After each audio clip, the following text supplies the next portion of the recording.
Pues muchísimas gracias, Juan, por venir a Malur y concedernos esta entrevista sobre tu obra y el último libro, En la mente del mundo. Muchas gracias.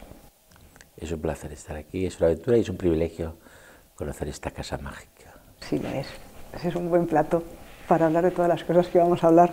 Purusas y prakritis, naturaleza, observación, percepción, es inabarcable. Ya solo con el primer capítulo te he rellenado 9 páginas.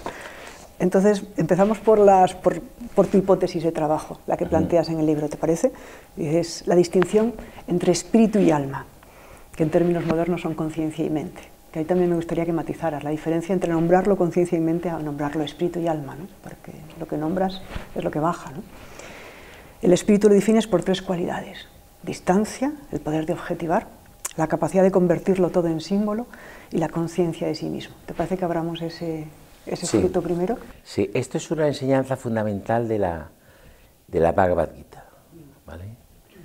En la Bhagavad Gita está Arjuna y no quiere luchar, porque ve a sus primos, no quiere matarlos, y Krishna le dice, no, tienes que luchar, ¿vale? Porque, aunque tú mueras, el espíritu es inmortal, ¿vale? Y se basa, yo hago una lectura en la traducción que hice de la Bhagavad Gita, que está publicada en Atalanta, hice una lectura Samkhya. Esto normalmente se ha leído desde el Vedanta, pero este texto es un texto claramente Samkhya. De hecho, la palabra Samkhya aparece varias veces en el texto, que curiosamente algunos traductores la traducen por Vedanta, pero bueno, debería ser Samkhya. No han visto el original sánscrito. Entonces, en esta tradición hay una distinción que es fundamental entre mente y conciencia, que sería, la mente sería el alma y la conciencia sería el espíritu.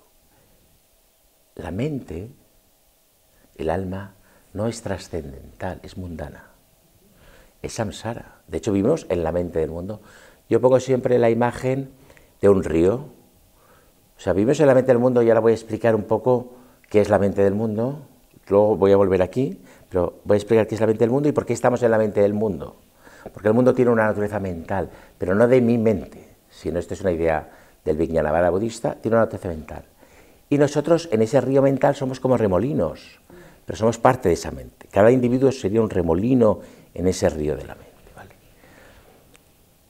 La mente, lo que yo entiendo por mente, insisto, que es mundano, no es trascendental, es naturaleza también. Es prakriti, la mente es prakriti, esto es muy importante entenderlo. Mente es fundamentalmente 4 cosas, y ninguna es egoica, ninguna es mía completamente. El yo participa de ellas, pero no podemos decir que es nuestra. Por eso no hay aquí ningún tipo de idealismo, de mi mente crea el mundo, no. Vivimos en la mente del mundo y tenemos que aprender a navegar en ella, a orientarnos en ella, ¿vale? Y esas 4 cosas, que son 4 categorías, yo estoy escribiendo ahora los corolarios a ese libro, digamos, estoy destilando la esencia, porque ese libro tiene ya 3 años, aunque se publica ahora, y estoy destilando la esencia. Esas 4 cosas son percepción, memoria, intención y lenguaje. Percepción, memoria, intención y lenguaje. Percepción, nosotros, yo soy un proponente, hablaremos también después, de la meditación soleada. La percepción es fundamental, el modo en que percibimos, pero la percepción, cuando nosotros abrimos los ojos, no elegimos qué vamos a ver. Yo ahora te estoy viendo a ti, estoy viendo este hermoso espacio, estoy viendo la profundidad de la sala, estoy viendo ese foco. Es decir, yo abro los ojos y no elijo, es decir, no es una proyección mía lo que veo. Esto es muy importante, no es una proyección del ego, ¿vale? Cuando escucho, pues tú escuchas unas palabras, yo escucho tus palabras y no puedo elegir qué voy a escuchar, ¿vale? O sea, apertura fundamental de la mente individual a la mente del mundo es la percepción. La memoria parece más individual, pero tampoco lo es, porque nosotros llegamos al mundo, esto los budistas lo explican muy bien. Los budistas dicen, nosotros llegamos al mundo con 3 maletas. Ellos los llaman samskaras o vasanas, ¿vale? Y esas son inclinaciones. Y entonces el bebé, cualquiera que haya sido padre o que haya trabajado con bebés o haya visto bebés, sabe que el bebé viene con un equipo de inclinaciones. Ya tiene las cosas muy claras, como dice una amiga mía, muy pronto empiezan a opinar. Ya lo tienen muy claro. A un niño le gusta la pelota, a otro no le gusta la pelota, a un niño le gusta comer, a otro no le gusta comer, etcétera, etcétera. Es decir, es lo que se llama ahora material genético, los budistas los llaman samskaras. ¿De dónde viene eso? Los budistas dirían, viene de una experiencia anterior. Da igual cómo lo llamemos, pero viene de una experiencia anterior, de otro que hemos sido, pero al que no conocemos. Con lo cual esa memoria tampoco es egoica, porque el ego es las samskaras que se van construyendo a lo largo de la vida, pero partimos ya. Rousseau decía, hubo un debate también entre los confucianos, ¿no? y con Rousseau, el hombre es bueno y malo por la naturaleza, no es bueno ni malo, cada uno trae sus inclinaciones, cada bebé trae sus inclinaciones. Y hay bebés hijos de puta, que le meten el dedo al bebé de al lado. Es decir, que no somos nuevos en esta vida. ¿Vale? Esto es muy importante. Entonces esa memoria parecería egoica, no es mi memoria, es mi recorrido espiritual, no. Esa memoria es algo que heredamos. Los budistas, que el budismo que a mí más me interesa, que es el Mahayana, es un budismo donde, bueno, yo hablo de una categoría, ellos no lo dicen así, pero yo lo llamo generosidad anónima. Es decir, el budista, el bodhisattva, tiene que ser generoso de forma anónima porque todas esas inclinaciones que se van a reflejar en otro ser cuando él muera pueden ser ascendentes o descendentes. Pero ese otro ser no va a saber de dónde viene. Con lo cual tú estás dejando un legado para otro que no va a saber de ti. Por eso lo llamo, es una generosidad pero anónima. Pero a todos nos pasa, hemos llegado a este mundo y venimos con unas inclinaciones que pueden ser, insisto, hacia la libertad o hacia la atadura, básicamente. No hay una cuestión moral, es una cuestión de, hay gente que va hacia la libertad, cada vez más libertad, y hay gente que se va atando, cada vez va acabando su propia atadura. ¿Vale? Esa es la memoria. ¿Vale? Hemos dicho percepción, es una apertura a la mente del mundo, memoria no es del todo egoica, es decir, estamos en esa corriente mental, ¿vale? El siguiente factor es intención, este es fundamental, es el mundo del deseo. Es decir, esas inclinaciones suscitan, las propias percepciones suscitan inclinaciones y deseos. El mundo natural es un mundo, en esencia, deseante. Todo desea. La planta desea el sol, desea crecer, todo desea, el insecto desea alimento, la célula, todo es un mundo de deseo, ¿vale? Y la cuarta categoría es el lenguaje. ¿El lenguaje qué es? El lenguaje es lo que nosotros llamamos racionalidad, lo que llamamos filosofía, lo que llamamos literatura. Y tampoco es egoico, porque nosotros heredamos un lenguaje, que es el lenguaje de nuestra cultura, y el lenguaje encapsula un conjunto de valores éticos y morales. Cada lenguaje. Yo viví 6 años en Estados Unidos, que es una sociedad fundamentalmente voluntarista y puritana, y esos dos factores, el voluntarismo y el puritanismo, son los factores que resecan el alma. Es decir, que ahora se vende mucho, ¿no? Eso tú puedes, lo puedes conseguir, esfuérzate. El voluntarismo y el puritanismo reseca el alma. ¿Vale? Entonces, pensar en inglés, en cierto sentido, supone pensar con todas esas categorías. Yo, que vivía en Estados Unidos, escribía, era un escritor en ciernes, me daba cuenta que yo tenía que regresar a mi lengua. Heidegger dice, venir al mundo, venir al lenguaje. Es decir, el habla es la casa del ser. ¿Vale? Esta es una mistificación de la lengua, es muy heideggeriana, yo no la comparto, pero sí que el lenguaje es un factor fundamental. Pero de esos 4 factores, percepción, memoria, intención, lenguaje, los fundamentales son la percepción y el deseo, que es la intención. El mundo en el que vivimos en la mente del mundo, no está hecho de átomos, en la perspectiva que yo voy a proponer y que propongo en este libro, está hecho de deseos y de percepciones. El mundo puede ser mecánico y frío, puede ser el mundo mecánico y frío de la ciencia contemporánea, puede ser el mundo amoroso y empático del místico, puede ser el mundo frío y competitivo del financiero. Todos esos mundos, puede ser el mundo táctil de la oruga, puede ser el mundo luminoso de la planta, puede ser el mundo depredador del felino. Todos esos mundos son reales. Esto es muy importante entenderlo. Y ahí yo lo conecto esta idea con el principio de complementariedad de la teoría cuántica. Todo eso es real. Cada temperamento, cada ser humano tiene que encontrar su modo de estar en la mente del mundo. Todos son reales. La diferencia entre esos mundos es que unos crean más ataduras que otros. Pero no es una cuestión moral. En este mundo hay infiernos, hay abismos, y hay paraísos, y hay seres libres y seres atados, y seres resentidos y seres cargados de odio.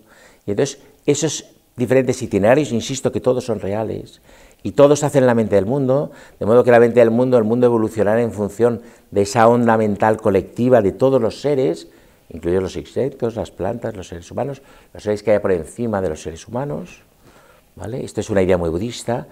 El universo no se mueve por fuerzas impersonales como la gravedad, o como la energía nuclear, o la energía atómica, o la energía electromagnética, no.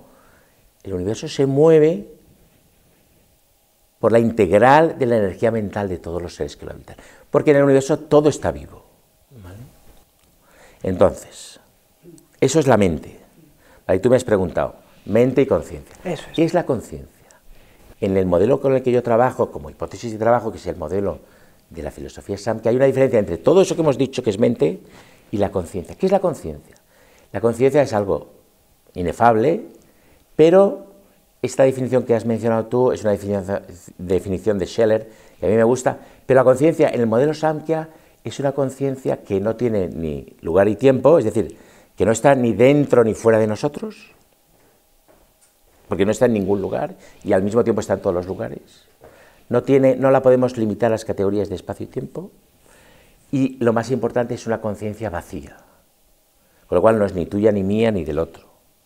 Es una conciencia de la que nuestras mentes pueden participar, traer. De hecho, toda la atención budista smrti es traer la conciencia, estar atento a esta situación. Yo traigo la conciencia, me la traigo, no sé de dónde, no es de fuera, pero tampoco es de dentro, no es una producción de mi cerebro, sino que yo la traigo y la proyecto a mi percepción, a mi lenguaje, a mi estar aquí.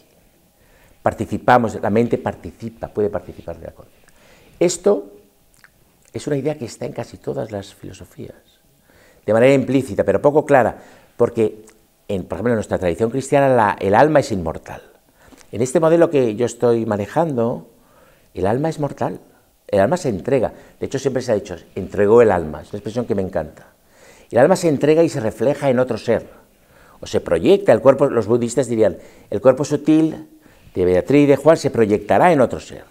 Esa proyección tendrá una tendencia ascendente o descendente. Digamos que debemos llevar una buena vida para que esa proyección, para ser generosos con ese otro que heredará esa inclinación, ¿vale? Esa sería la visión budista. Pero el alma en ese sentido es mundo, el alma se entrega, el alma desaparece, se transforma en otra cosa. Pero la conciencia no, porque no puede desaparecer. Porque el universo, y este es el modelo Samkhya, es el juego lúdico, magnético y amoroso entre conciencia y naturaleza, entre Purusha y Prakriti. ¿Vale? Ese magnetismo, yo últimamente he escrito sobre este asunto, lo que yo llamo lo divino, aunque esa palabra es una palabra un poco peligrosa, yo no suelo hablar de Dios, pero lo que llamo lo divino no es lo eterno y tampoco es lo pasajero, sino es el flujo amoroso que hay entre lo eterno y lo pasajero. Ese magnetismo, esa corriente, es decir, lo divino es una relación, no es un ente, ni el ente natural, ni el ente inmutable. Lo divino no es el señor de la barba, no es el gran capitán. Tampoco es la hoja o el ser humano caduco y pasajero, sino es la relación entre ambos. De esa relación, de ese magnetismo, la primera emanación en el sistema Samkhya, que es fabuloso, es la inteligencia. Pero fíjate, la inteligencia es un desarrollo ulterior del amor, de ese erotismo entre conciencia y naturaleza, la inteligencia, no es el fondo del mundo.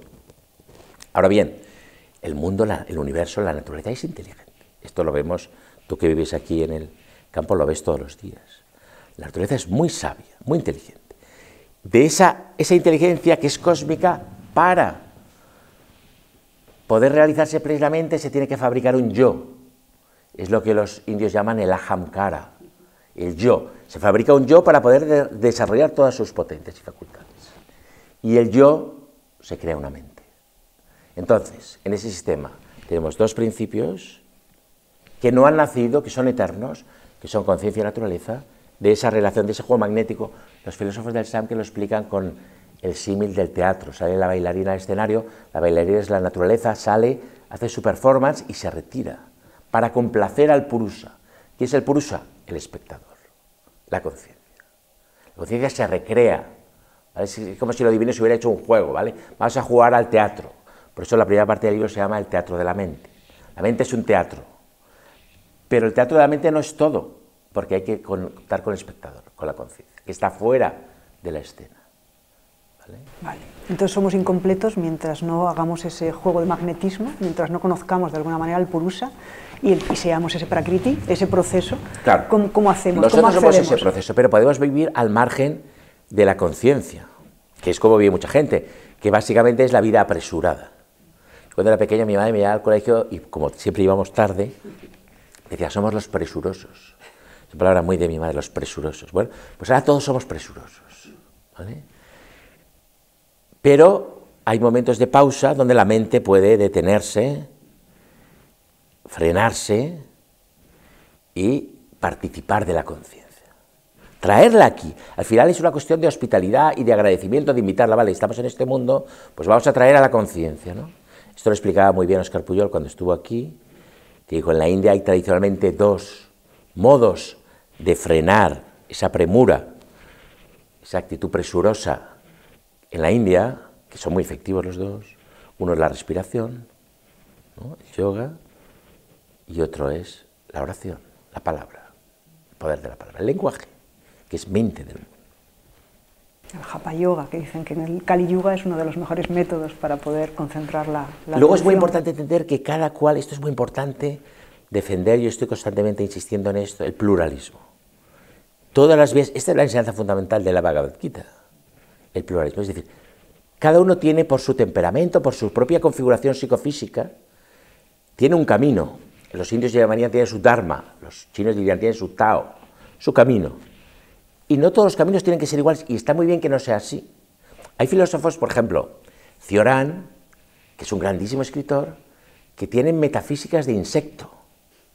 Pero eso está bien, porque hay gente que tiene el organismo psicofísico de un insecto, aunque sean seres humanos, y ellos necesitan un mapa, todos necesitamos nuestro mapa.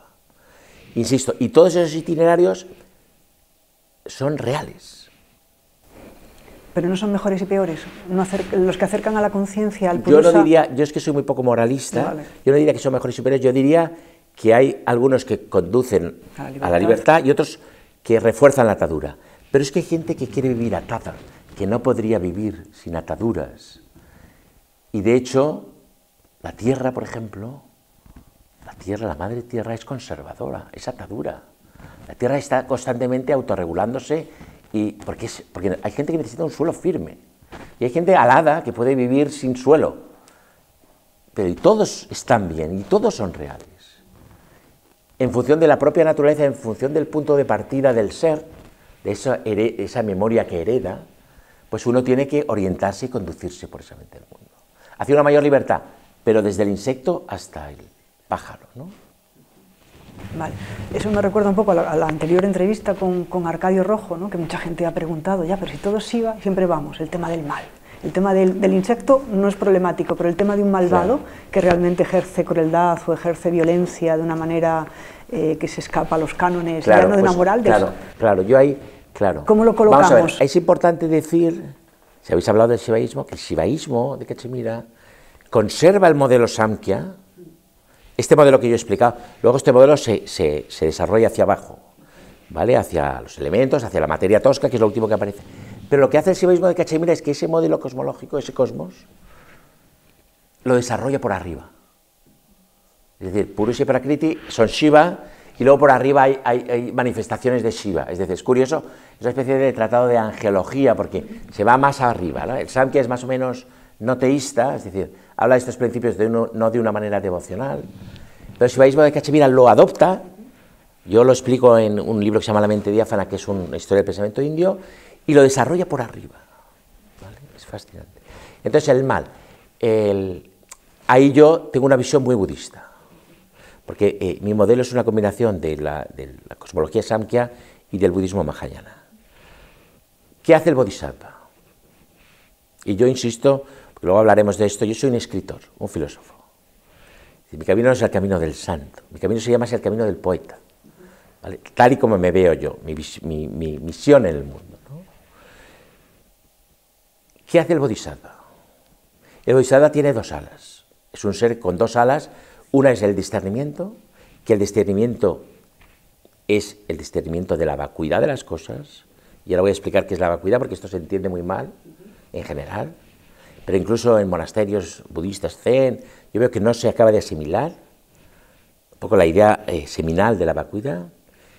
Eso es discernimiento, y el otro es karuna en sánscrito, que es, yo lo traduzco como identificación afectiva, aunque los ingleses lo traducen como compassion, pero la compasión inglesa no es la compasión cristiana, ¿vale? Que ya, digamos, mantiene una jerarquía, yo estoy aquí arriba, me compadezco de ti, ¿vale? Yo prefiero identificación afectiva, o incluso empatía, aunque la empatía no es una identificación afectiva. Esas dos alas. Discernimiento, que hay que discernir. Que las cosas, esto es lo que los budistas llaman trilaksana, son impermanentes, dolorosas y sin sustancia, anatman, sin esencia. ¿Qué quiere decir que las cosas no tienen esencia?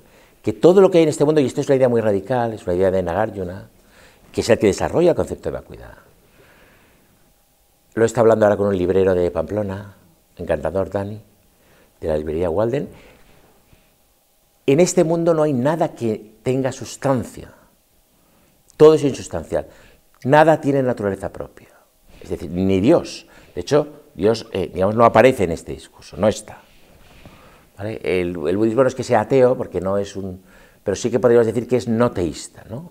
La figura de Dios no hay ninguna sustancia. Fíjate que Spinoza decía que había una única sustancia, dice, Dios sive natura, Dios o naturaleza. Es decir, plantea una especie de panteísmo, luego aquí hay matices, los filósofos, los expertos dicen que no es realmente un panteísmo, pero la idea fundamental es que hay una única sustancia que es todo, que es Dios y naturaleza. Dios. Pues, los budistas dicen, no hay ninguna sustancia, todo es dependiente de otra cosa. Tú, yo, la planta, la nube, el planeta, nada tiene naturaleza propia, nada existe por sí mismo. Ese es el concepto filosófico de sustancia. Una sustancia es lo que existe por sí mismo. Nada existe por sí mismo. Nada en el universo. No hay gran capitán. No hay nadie al mando. Esto salió en una película que me gustó mucho, que uno tiene una especie de visión, se emborracha y ¿qué has visto? Que no hay nadie al mando. Yeah. Que el universo va a evolucionar y este es el pluralismo budista que yo comparto en función del itinerario mental y participativo de la conciencia de los seres que lo habitan. ¿Vale? Pero no hay nadie. Nada tiene naturaleza propia.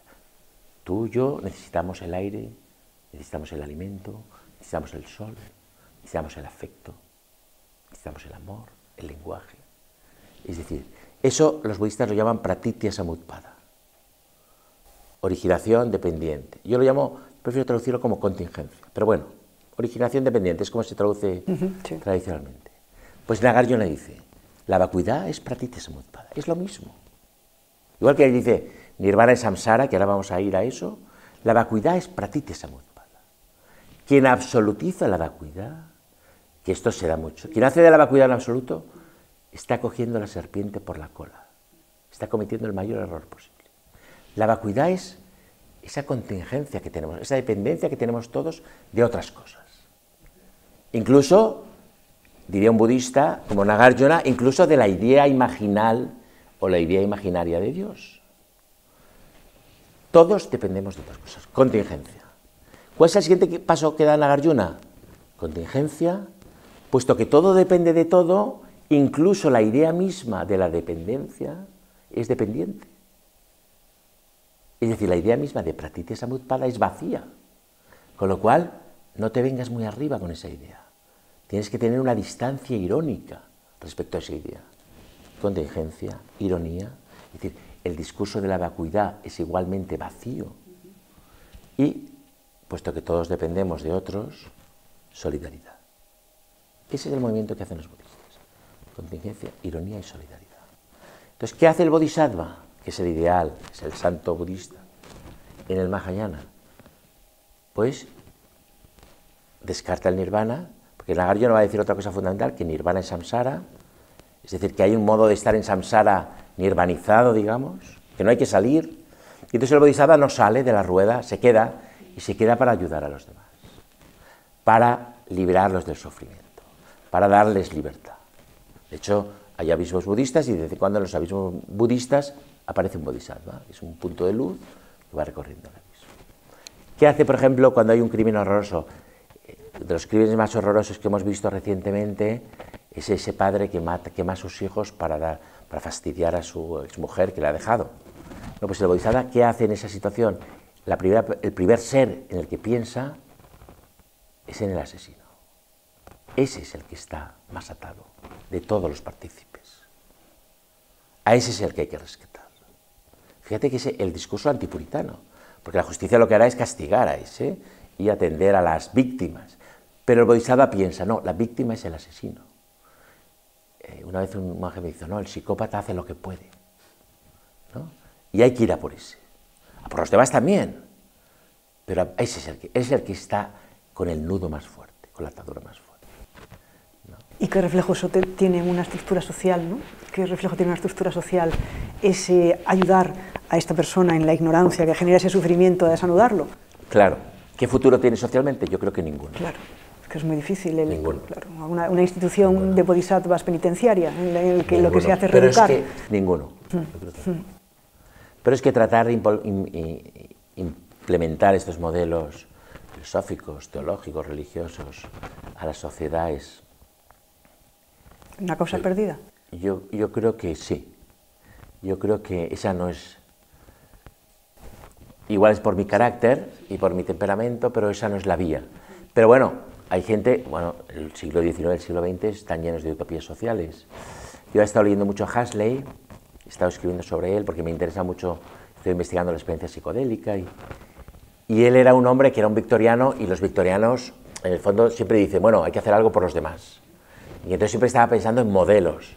Pero curiosamente de Huxley lo más interesante es su visión, la visión última mística de lo real, y lo menos interesante son sus modelos utópicos. Lo que sí que es cierto es que muchos de esos modelos, o de esas novelas, sobre todo La isla y El mundo feliz, pues bueno, adelantaron cosas que están sucediendo ahora, ¿no? O sea, que el bodhisattva digamos simplemente... yo tengo un amigo, yo he tenido 5 maestros, y el último de mis maestros, que es Agustín Andreu, tiene una frase que a mí me gusta mucho que dice, en la historia, que es lo social, siempre se fracasa. En la vida no. En la vida se puede no fracasar. A pesar de que uno termine pobre y tal. Pero la historia siempre. La historia, como decía Benjamin, es una sucesión de ruinas. ¿Eso nos exime de luchar? No, en absoluto. De hecho, hay gente que se dedica a eso. Los filósofos como yo seguimos otra ruta. Pero hay filósofos sociales que se preocupan de crear modelos. ¿Esa es una vía fructífera? Yo tengo mis dudas. Porque si tú quieres arreglar el universo, tienes que empezar arreglando tu propia casa, arreglándote tú. Es decir, ningún modelo social hará que desaparezca. Esto es una idea muy budista también, que en cierto sentido es ese individualismo que luego también hereda el cristianismo. Es decir, tienes que empezar arreglando tu propio ego, tu propio yo, y después tu propia luminosidad pues ayudará a los demás. No servirá hacer un modelo social donde todos estén, no puede venir desde fuera, tiene que venir desde dentro. Porque esa mente del mundo cambia a medida que cambia cada uno de los elementos que forman parte de la mente del mundo. Entonces, y todo es mente, todos los seres, porque hay mente en todos los seres, porque todos los seres son seres abiertos, porque la vida es un fenómeno abierto, de apertura. Tiene unos contornos, pero esos contornos son continuamente atravesados, ¿no? Yo escribí una vez, ¿pertenece al cuerpo lo que el ojo mira y el modo en que lo mira? ¿Pertenece al cuerpo el aire que respira? Es decir, es el flujo a través del contorno, ese contorno que aparente, tienes tu contorno, yo tengo el mío, la planta tiene el suyo, el árbol tiene su contorno, pero ese contorno es un contorno aparente. Esa es la ilusión del mundo. Es un contorno, pero ese contorno es atravesado por la percepción, por la memoria, por la intención y por el lenguaje. Y esto se podría llevar incluso al mundo vegetal. Ahora hay unos recientes estudios muy interesantes de Mancuso sobre el lenguaje de las plantas, cómo se comunican, es decir, que el lenguaje hay en todo, a todos los niveles, ¿no? Entonces, yo me planteo, tú dices que es una tercera vía, es una de las hipótesis de trabajo, planteas una tercera vía entre el misticismo, ¿no? Que hablas de esa intensidad de la cualidad que es muy difícil de sostener, hablas de la abstracción, que nos ha llevado un poco también a este pensamiento reduccionista y materialista y mecanicista, y planteas como la vía de la percepción. Ábrenos un poco también ese fruto. Entonces, para ver cómo accedemos a ser en la mente del mundo esa mejor versión. Claro, entonces a mí no me interesa el éxtasis místico. Yo tenía mis experiencias, como todo el mundo que ha merodeado un poco estos... En concreto yo he tenido 3, siempre cerca del agua, pero a mí no me interesa eso, a mí me interesa, a pesar de que son muy gratas, a mí me interesa lo cotidiano, me interesa la experiencia cotidiana, traer al día a día todo eso. Entonces, yo creo que con escarbar en nuestra memoria, la meditación es una forma muchas veces de autoanálisis y de escarbar en lo que uno es. Yo creo que ese proyecto es un proyecto, al menos para mí, es un proyecto poco fructífero, porque el ego es insondable también, el ego es tan antiguo como el universo. Entonces escarbar ahí, por eso desconfío del proyecto del psicoanálisis y de otros proyectos que tienen que ver con escarbar. Esto también es muy budista, no, olvídate de escarbar, ¿tú dónde estás ahora? ¿Qué inclinaciones tienes? ¿Qué te apetece hacer? ¿Por qué haces esto? Y a partir de ahí empieza a trabajar. Entonces, frente a la meditación sentada y con los ojos cerrados, o la meditación cara a la pared, pues yo propongo lo que yo llamo la meditación soleada, que es una meditación con los ojos abiertos, que es, en la experiencia, yo siempre he dicho en algunas entrevistas, y lo sigo manteniendo, que si todo el mundo dedicara un minuto de su vida, de su día, a contemplar un árbol, un minuto, estar un minuto con el árbol. Aquí, por ejemplo, que tienes árboles magníficos, pues a lo largo del año además el árbol va cambiando, es una meditación sobre la impermanencia. Sí. Pues el mundo sería un lugar mucho mejor. ¿Vale? Entonces, esa capacidad que tenemos, que podemos tener de estar en una situación como esta o como cualquier otra situación y traer la conciencia y sentir que la conciencia nos atraviesa y que mira a través de nuestros ojos y que experimenta la naturaleza a través de nuestro cuerpo y de nuestro ser. Eso es la meditación soleada. Tagore tiene un verso que a mí me gusta mucho citar que dice: tú que eres invisible, que no se te ve por ningún lado y que eres la pupila de cada ojo. Es decir, que ves a través de la pupila de cada ojo. Es decir, el Dios, digamos, vigilante, trascendental, que ha hecho el mundo y ahora lo juzga y lo mira, ese Dios, que es el Dios de la tradición semítica, ese Dios es un Dios ajeno por completo a esto que estoy diciendo. Es decir, este es una divinidad participativa que participa a través de los ojos de los seres y pone su destino un poco en los seres, porque el destino del universo, que es el destino del todo, será el destino de lo divino, será el destino de esa onda mental de todos los seres. Que también los semitas, en los metafísicos como Edgar o Silesius, sí está el que Dios claro, mira bueno, ellos el ojo. Recuperan todos esos motivos orientales, que siempre han estado ahí, claro. En las tradiciones judio-cristianas siempre han estado. Sí, es como decía, el cantar de los cantares, claro. Es decir, siempre, sí. En toda tradición y en toda civilización está todo. Eso es. En la nuestra, en la India, en toda gran civilización. Entonces, ¿cuál sería, perdóname, porque eso siempre cuando estaba leyendo alguno de tus libros, ¿no?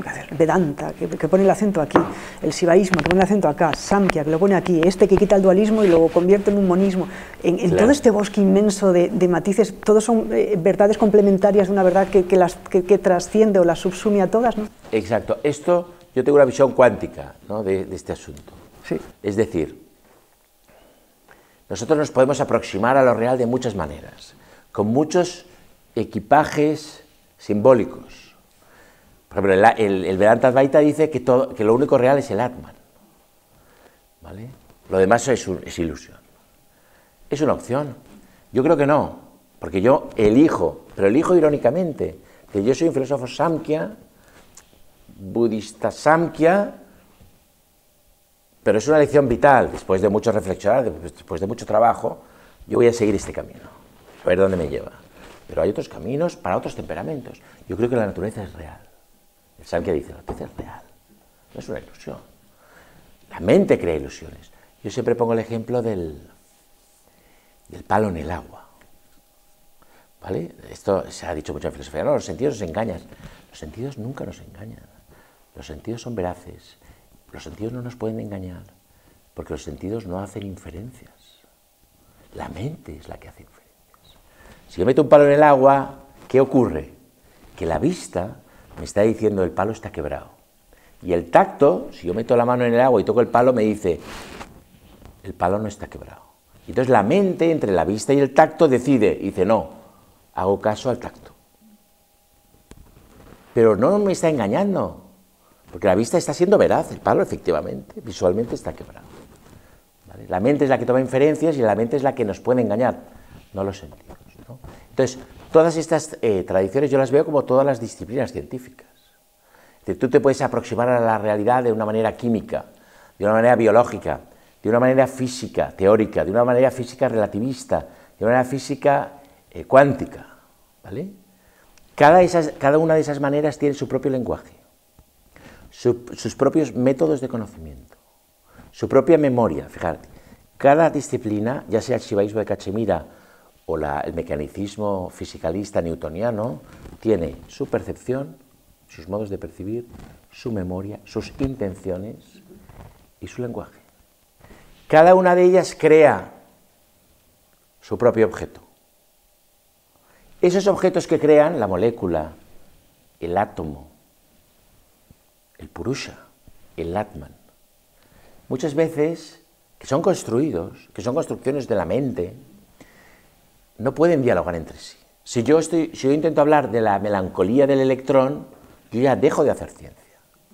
¿Vale? Ahí entramos en un problema muy actual, y es el mito de la ciencia. Si quieres hablamos Sí, hablamos del cientificismo, sí. ¿Vale? Entonces, no hay diálogo, porque son tradiciones que cada uno tiene su propio equipamiento, pero todas son reales. La molécula es real, el átomo es real. Son híbridos, naturaleza-cultura, que diría Latour. No son completamente naturaleza, porque los hemos hecho nosotros, en nuestro laboratorio, pero como hemos hecho también el Atman, con nuestras reflexiones. Los Upanishads hacen el Atman. ¿No? La tradición Sankhya hace el Purusha, hace Prakriti, es decir, todos estos, percepción, memoria, intención y lenguaje, van creando sus propios objetos que no siempre pueden dialogar entre sí. ¿Cuál es mi postura ante esto? Tanto en la historia de las religiones o en la historia de las tradiciones sapienciales como en la historia de la ciencia, de un relativismo relativo, que es lo que yo llamo un relacionismo. Todas esas visiones son complementarias. Cada uno va a asumir la visión que sea más afín o más acorde con su propio temperamento. Es decir, yo, por ejemplo, soy incapaz de estar juzgando. Para mí, la profesión más horrible del mundo sería ser juez. Es incompatible con mi naturaleza, y lo sé. Entonces, si alguien me dijera, no, obligado a ser juez, para mí sería la atadura peor de todas las ataduras.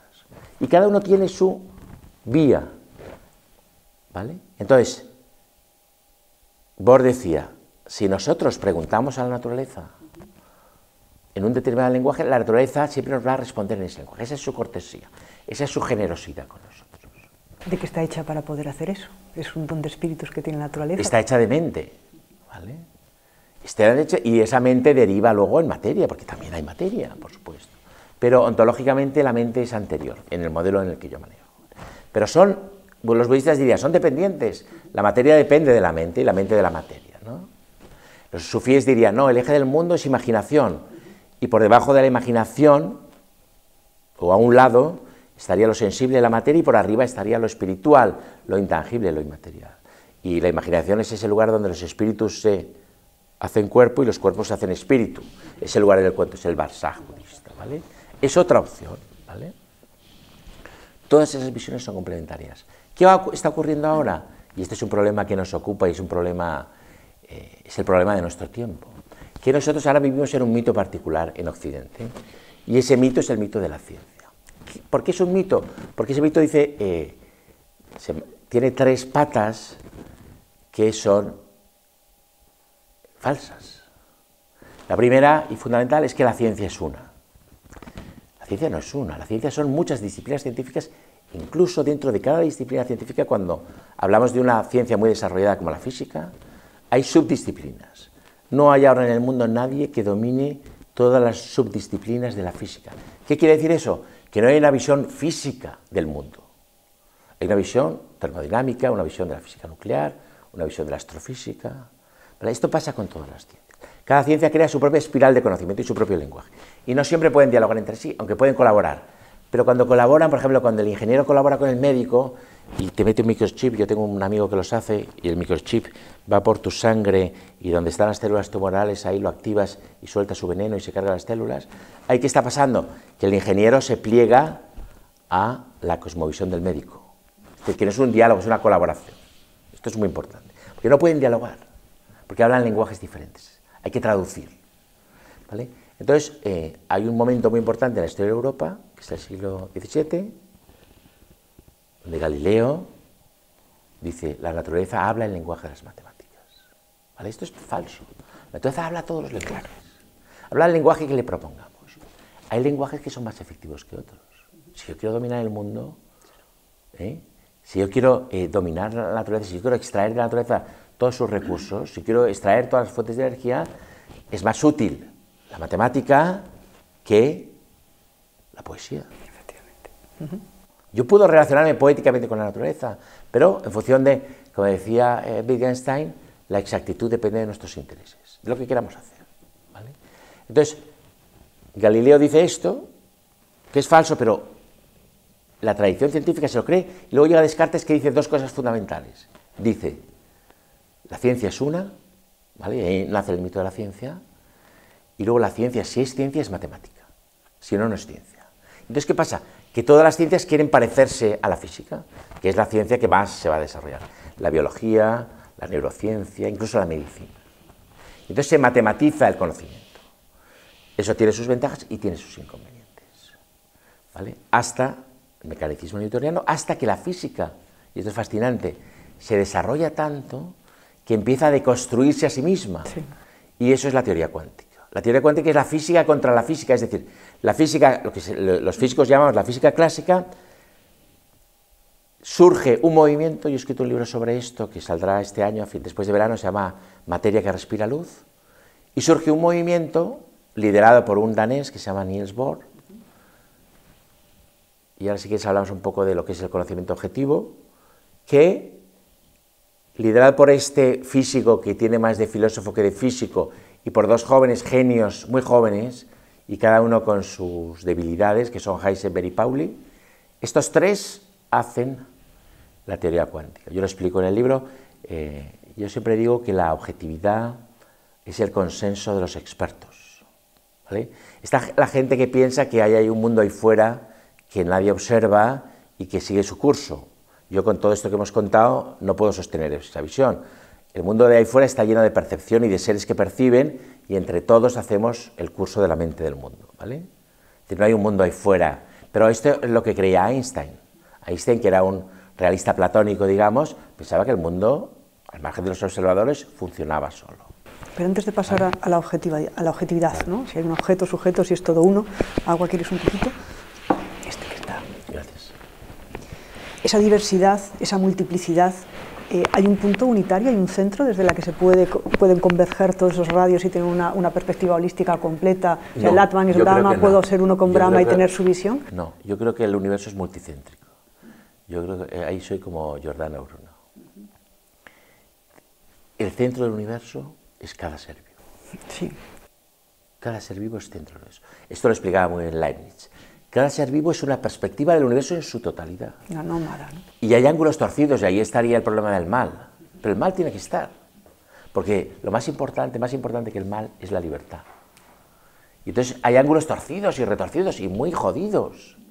Y hay ángulos luminosos. ¿Vale? Y todos son reales. ¿Vale? Entonces, la objetividad es el consenso de los expertos, es decir, no hay una objetividad, es decir, cuando digo que la objetividad es el consenso de los expertos, lo que estoy diciendo es que la objetividad es humana, está la conciencia ahí, está, ¿no? Yo siempre cuento el ejemplo de la fecha de Buda. Se organizó un congreso internacional donde fueron todos los sabios del budismo del mundo, de Asia, de América, de Europa, para decidir la fecha de Buda, que era muy importante porque, digamos, toda la historiografía del budismo depende de esa fecha. Entonces había 4 No, había tres grandes, digamos, tres tendencias, tres grupos. Unos consideran que era el siglo VI, otros el V y otros el IV antes de Cristo. Se reúnen todos los sabios. Hay un congreso, debaten, se tratan de convencer unos a otros, muestran sus pruebas y al final dicen, bueno, hay que votar. Votan y sale siglo VI por muy pocos votos. ¿Vale? Si algunos de los del siglo VI hubieran tenido una diarrea y hubieran podido ir a la votación, podría haber salido siglo V, pero sale siglo VI. Y los expertos hacen el consenso y vale, pues siglo VI. Y ahora el dato en la enciclopedia británica, fecha de Buda, siglo VI. Podría haber sido siglo V. Pero lo más importante que hay que entender de esto es que la objetividad es algo que se construye humanamente y con la conciencia y la mente de los humanos o de las plantas. Es algo construido. ¿Vale?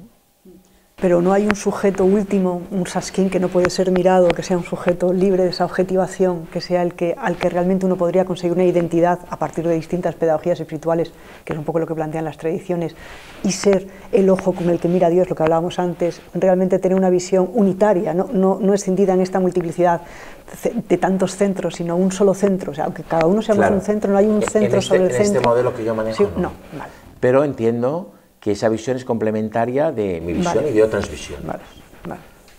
Muy integrativa. Se puede integrar todo en tu visión, en definitiva. Se puede integrar todo, sí. Lo que pasa es que hay grados, es decir, el relacionista, por ejemplo, yo tiendo a ser un relativista cultural, porque tengo una formación antropológica, pero no todas las culturas valen lo mismo para mí. Por ejemplo, para mí no vale lo mismo Bach que el reggaetón, claramente.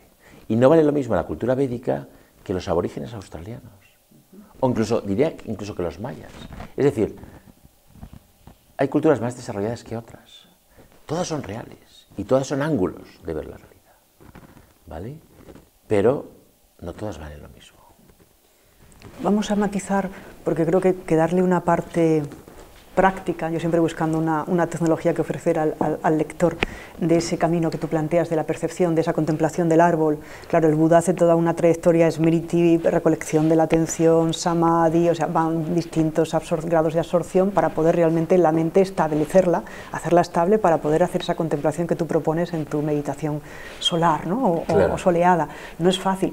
Me viene también el sacrificio védico, ¿no? El sacrificar tu conciencia, o sea, devolverle a Purusa su partición en una multiplicidad, hacer un acto de concentración unitario y de alguna manera devolverle, como dice Oscar Pujol en un tratado maravilloso, devolverle ese sacrificio al Purusa con tu sacrificio de concentración. Sí. ¿Cómo se realiza? Porque no es tan fácil contemplar. No es fácil. Lo que pasa es que yo, digamos, mi posicionamiento vital, intelectual y profesional consiste en ser un escritor y en ser un filósofo. Sí. Yo no soy un gurú ni un maestro, ni enseño métodos. Yo tengo mis propios métodos que he elaborado yo, que a veces comparto con mis amigos, pero que no, digamos, no es parte de mi trabajo hacerlos públicos, ¿no? Vale. He contado esto de la meditación solar, que es algo que hago habitualmente y que lo he dicho muchas veces. No tengo ninguna solución a nada, esto también es muy importante. Yo voy intuitivamente buscando mi camino y tomando mis decisiones, pero no tengo ninguna... Borges decía una cosa que yo cito mucho, porque yo me he criado también intelectualmente en el escepticismo budista. Nagarjuna es un gran escéptico, pero es budista. Pero yo creo que ese escepticismo es muy sano.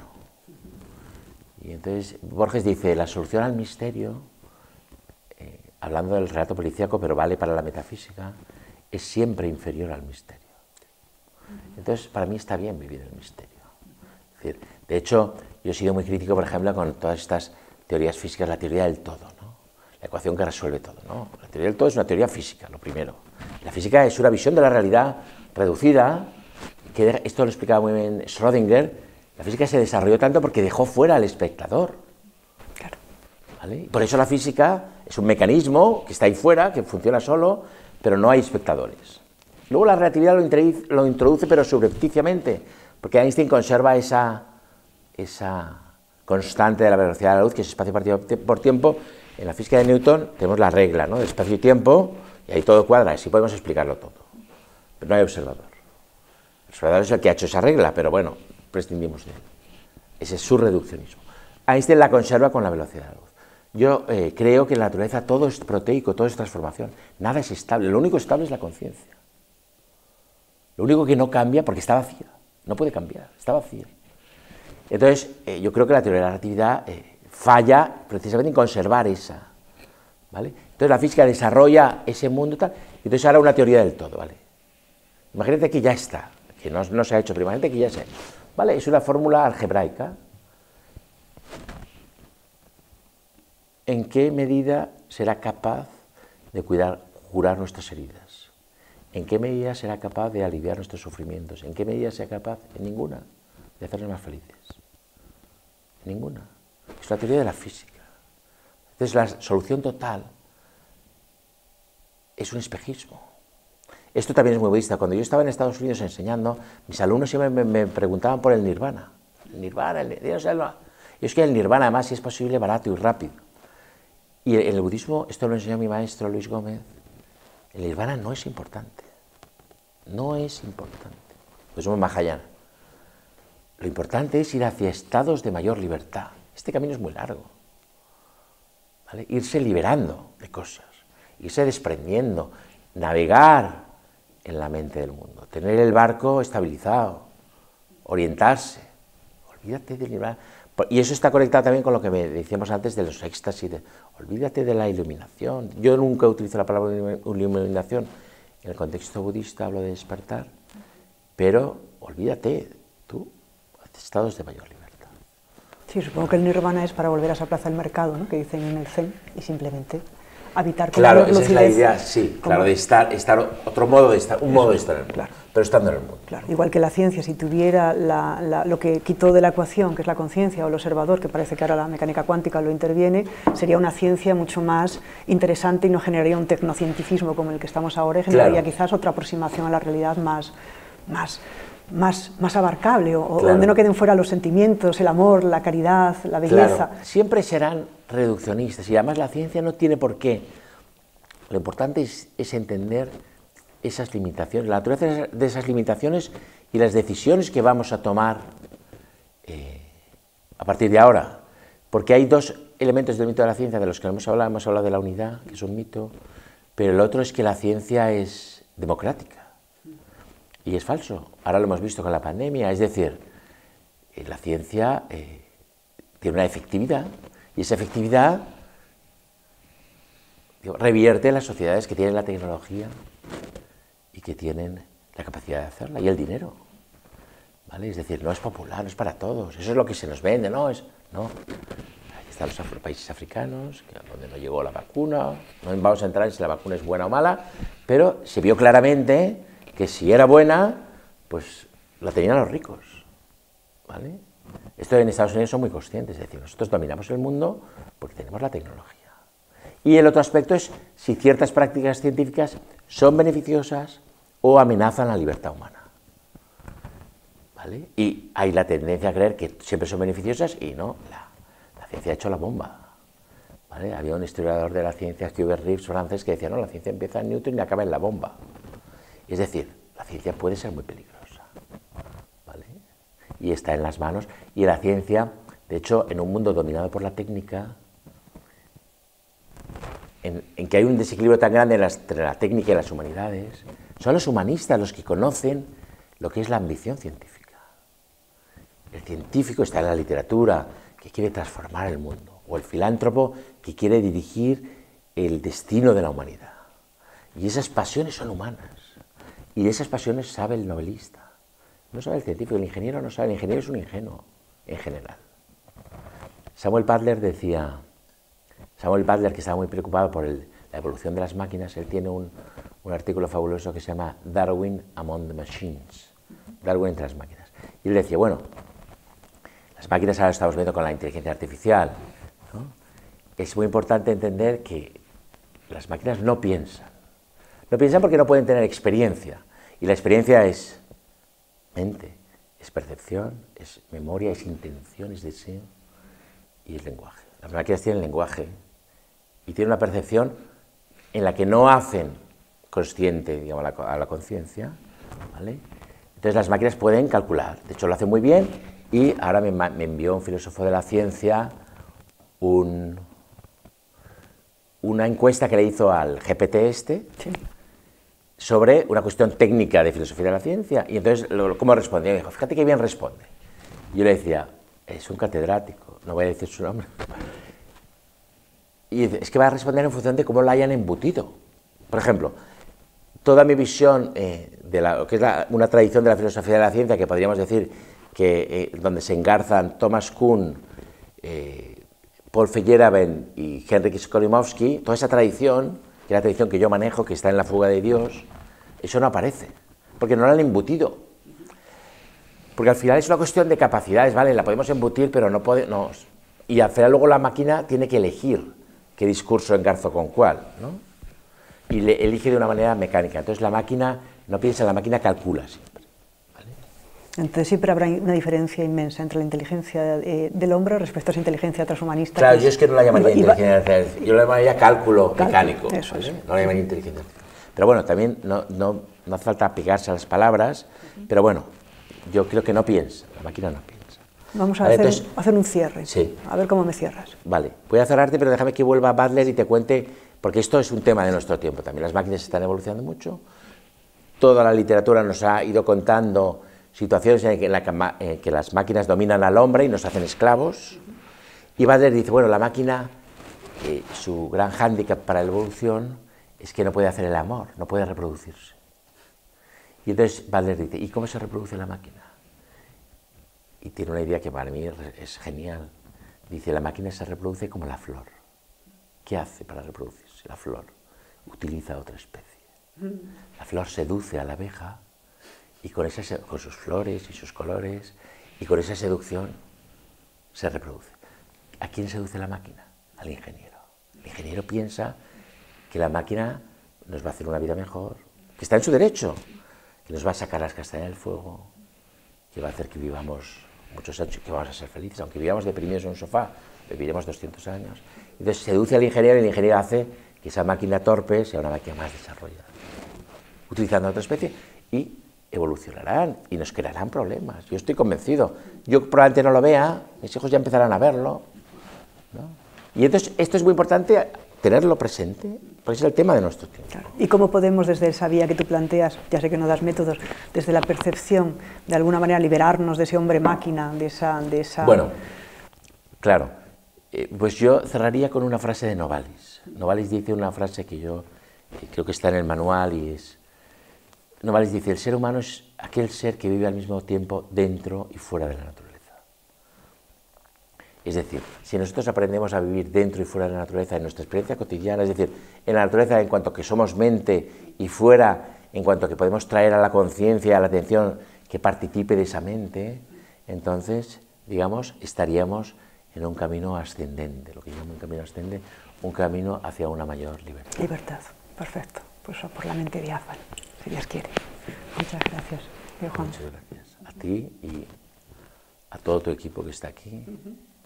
Y esperemos que sea para el bien de todas las seres, como dicen en el budismo. Y ahora nos vamos a comer, Sí. que es naturaleza. También, y pondremos conciencia en ello.